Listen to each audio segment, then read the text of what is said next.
fácil es resolver la primera teniendo en cuenta la naturaleza de voluntad de Dios, que no difiere de su inteligencia sino bajo el aspecto del espíritu humano. En otros términos, la voluntad de Dios y su inteligencia no son más que una sola y misma cosa. Toda la diferencia procede de las ideas que nos formamos en la inteligencia divina. Por ejemplo, cuando solamente atendemos a que la naturaleza del triángulo se contiene desde la eternidad en la naturaleza divina, como título de verdad eterna, entonces decimos que Dios tiene la idea de triángulo, o que entiende la naturaleza del triángulo. Pero si pensamos que la naturaleza del triángulo está contenida así en la naturaleza divina por la sola necesidad de la naturaleza divina, y no por la necesidad de la esencia y naturaleza del triángulo, y con mayor razón si consideramos que la necesidad de la esencia y propiedades del triángulo como verdades eternas, depende de eso, la necesidad de la naturaleza y la inteligencia divina, y no de la del triángulo, entonces a lo que llamamos inteligencia de Dios lo llamaremos voluntad divina o decreto divino. Wow, no entendí. Eso Bueno, parece un trabalengua. Claro, sí, sí, sí, yo estoy leyendo aquí aquí. lo que está diciendo es que la ley de Dios es perfecto, tiene una geometría divina perfecta. Un Entonces, triángulo. los seres humanos somos atributos de esa sustancia infinita que es Dios. Entonces, cuando hablamos de leyes, digamos, lo que debemos entender y comprender, ¿verdad? Es esa geometría divina, esa perfección divina que ya está en el universo. Y no inventar cosas, ¿verdad? Ritos. Ahí menciona algo para qué nos sirven ciertos cosas, ritos de la iglesia, ceremonias, si no van, digamos, enfocadas En función de ser a mejor. entender ese amor infinito. Ujú. Sí, pero ese triángulo tiene un significado en diferentes culturas. Sí. Creo que los cabalistas, mi mamá estudia el triángulo de cierta forma. Ahorita no sé exactamente qué es, cómo es que es, pero es la estrella de David, ¿no? Sí, es la perfección, la ¿Sí? Trinidad Y también. también es la Trinidad, ¿sí? Pero él no lo está viendo así. Él lo está viendo como la contención de la divinidad en esa especie, porque luego dice, mira, así pues, decir que Dios quiso que la suma de los ángulos de un triángulo fuese igual a dos rectos, o decir que Dios pensó esto equivale a decir, por lo que respecta a Dios, una sola y misma cosa, de donde se sigue que las afirmaciones y negaciones de Dios envuelven siempre una necesidad o verdad eterna. Entonces, el triángulo lo funciona como una eternidad, le da la función de una eternidad. Sí, hay un libro que se fue fotografiando en globo todo el planeta Tierra. Y entonces descubrió que hay una geometría divina en los ríos, en los mares, en las montañas, en las ciudades, hasta en las ciudades, hasta en las zonas donde pues, hay un mayor deterioro y pobreza, se formaba una cierta geometría divina. Y luego ya empezaron a experimentar, pues ver cuál era la formación del agua, una geometría divina, en las rosas, por ejemplo, que es una rosa expresión de poder espiritual y tenía esa perfección divina además de la norma. Entonces, un poquito creo que Spinoza trató de, como eres un racionalista, de decir matemáticamente, geométricamente, hay una Bueno, perfección ¿cómo se divina representa la divinidad? que nosotros quisiéramos, digamos, convendría que entendiéramos. Pero ese triángulo también lo tiene la figura del italiano este que hizo al hombre así, geométrico. Leonardo da Ah, bueno, Vinci. ese justamente iba a hablar de eso. Da Vinci Da decía que Vinci. todo, Da Vinci decía que todo estaba en la naturaleza y que Dios nos ofrecía toda la ciencia para mejorar la calidad de vida de los seres humanos. Era cosa de observar el vuelo de los pájaros y esa simetría del cuerpo humano desnudo, con brazos abiertos, era para explicar la perfección matemáticamente de todo lo que estaba en este planeta. El hombre de Vitruvio. Exacto, así Allí es, estudió la armonía, digamos, de las proporciones de las la corporalidad proporciones, humana. Ujú. La así es. perfección. Es la perfección del hombre. Ujú. Y también está la figura esta, o sea, cuando tú unes dos triángulos, haces esto y luego haces arriba, quedan las puntas, eso también en la cábala significa algo que ahorita no recuerdo. Es la figura ¿cómo es que se llama ese? Hexajón, no, bueno, no sé ahorita cómo se llama esa figura. Pero cada punta significa algo. Incluso ¿Pentagrama es esto? pentagrama, no sé. Pentagrama y luego la forma de las pirámides, que también, digamos Bueno, que... Las pirámides de Ahí viene el Egipto, triángulo. claro, triángulos. Claro, pero si tú Pero la porque miras arriba si tú la cuando, mires desde arriba es un cuadrado. tú sabes que dijeron ahí en el documental dijeron que cuando fueron hacia arriba, eh, un, un científico llevó vino, ¿no? Y cuando llevó vino y tomó vino arriba en la punta de la pirámide, sintió una fuerza aquí impresionante en la boca. Y por eso es que desde la punta se crea energía hacia la pirámide. No sé si se vieron ese video, mírenselo porque... Sí, No, y otro signo- las pocas personas que han logrado subir han sentido movimiento en los brazos, en las manos, en los pies, energía ahí en la parte de arriba. Ajá. y No, otros ella signos de sintió energía. protección como el tetragramatón, ¿verdad? Que también utilizarían pues, la figura del triángulo. ¿El qué? El peta. Tetragramatón. Tetra. Ujú. ¿Quién puede enseñarnos en la próxima clase sobre esto de las estrellas? De las formas, de los triángulos, de todo esto, y sacar todas esas historias así de la humanidad donde nos expliquen. ¿Quién lo quiere hacer? Si quieren yo busco algo. Sí, sí. ¿Cómo? Si quieren yo participo en esto. Ay, colaboro dale, con esto. Miguel. Gracias. Buenísimo. Y no hace una presentación de eso, para mí eso me parece interesante. Sí. También se puede llevar para el mal, porque los Illuminati usan ese triángulo. ¿Ya? Pero ese triángulo y esa figura está también en el ojo de Osiris. Ujú. Eso también a nivel de Egipto, que cuenta cómo ahí se encuentra la glándula pineal. O sea, no es un tema bien profundo. Bueno, vamos a seguir. Y por ejemplo, si Dios había dicho a Adán, no quiero que comas el fruto de ese árbol, implicaría contradicción que Adán pudiera comerla, y sería que por consiguiente imposible que lo hubiera comido. Pues el decreto de Dios envuelve una necesidad y una verdad eternas.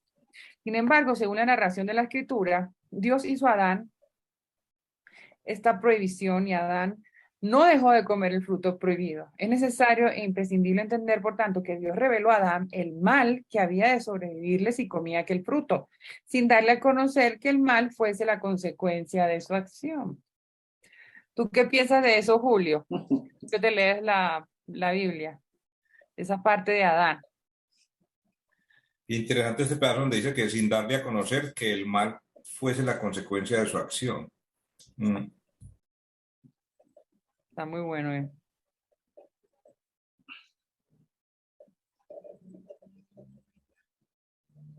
No se te escucha nada, se te fue el audio.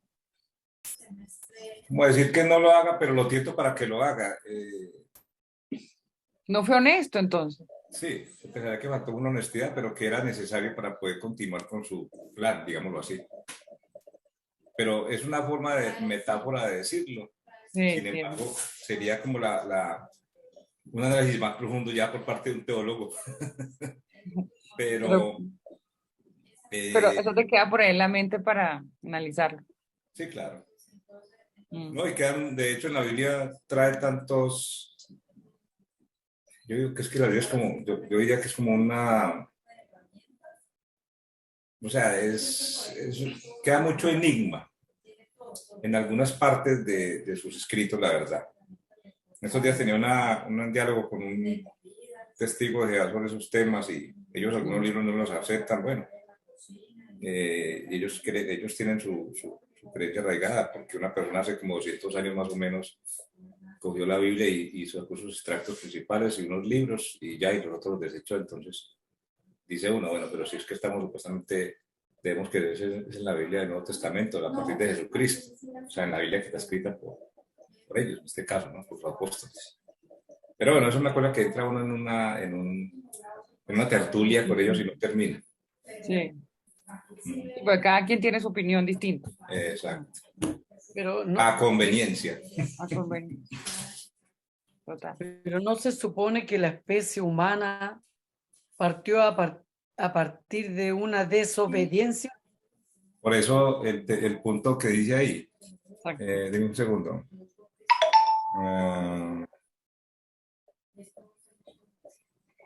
Y Dios tuvo... Dios hizo a Adán esta prohibición. es, Y Adán no dejó de comer el fruto prohibido. es, lo dijo muy claro don Claudio ahorita.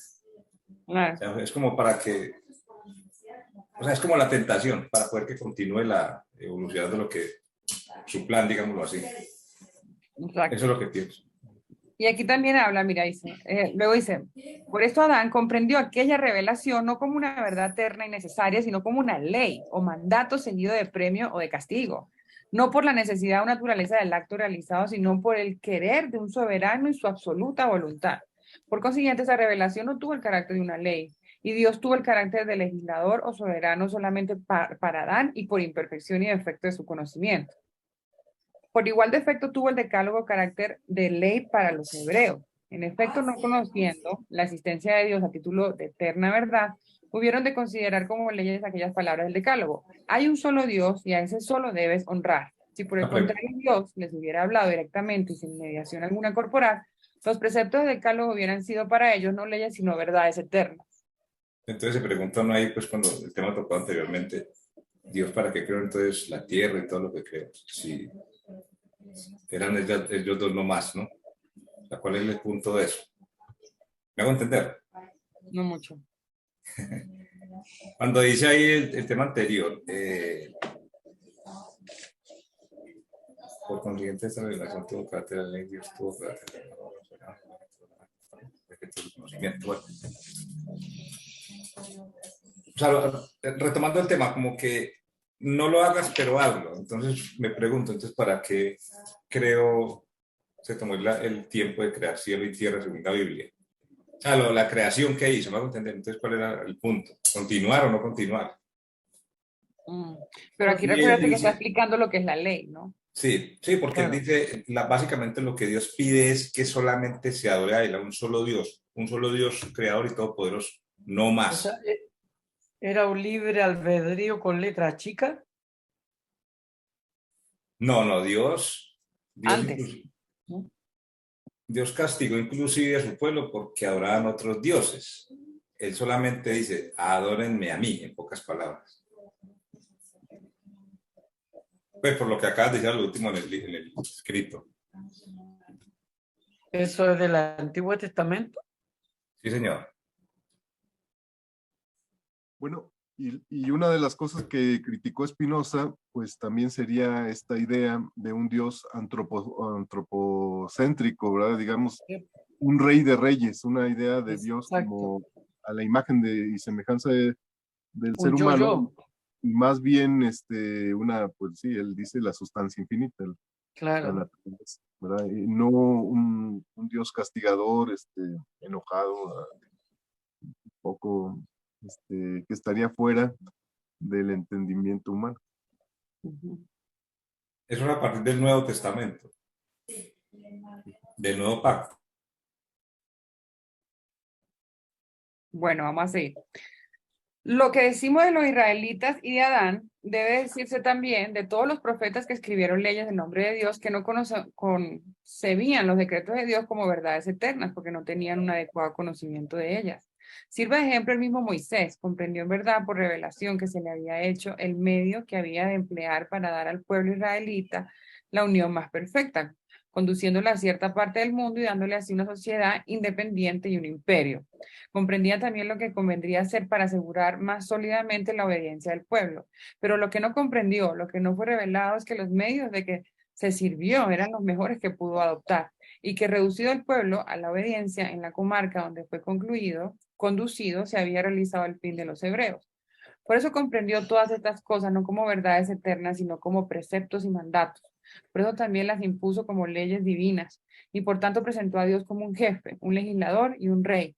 por más que tales atributos solo a la humana naturaleza correspondan y estén muy distantes de la divina.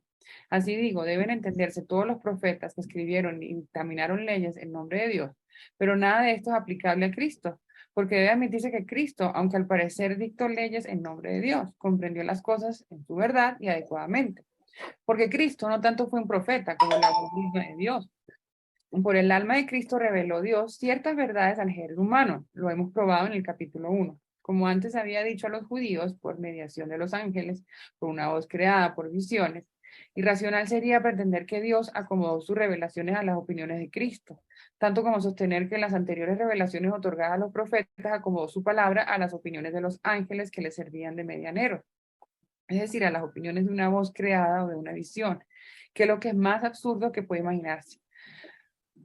Agréguese a esto que Cristo no fue enviado para solo los hebreos, sino para todo el género humano, de donde se sigue que no le bastaba acomodar sus pensamientos a las opiniones de los judíos, sino que necesitaba acomodarlas a las de todo el género humano y a sus opiniones y principios a las naciones universales y verdaderas. Ahora bien, ¿qué puede entenderse cuando se dice que Dios se reveló a Cristo o al Espíritu de Cristo de un modo inmediato, sino que Cristo concebió las cosas reveladas en su verdad o de otro modo que las comprendió?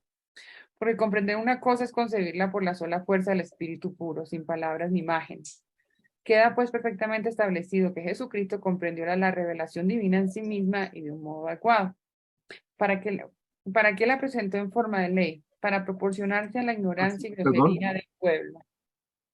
tal vez aquí nos refiere que en lugar de entender, digamos, la idea de lo divino desde el pecado original, ¿verdad? Desde este rey de reyes enojado, que culpa, que origina la vergüenza en el ser humano, hay otra versión, digamos, de lo divino que sería la de Cristo a través del amor.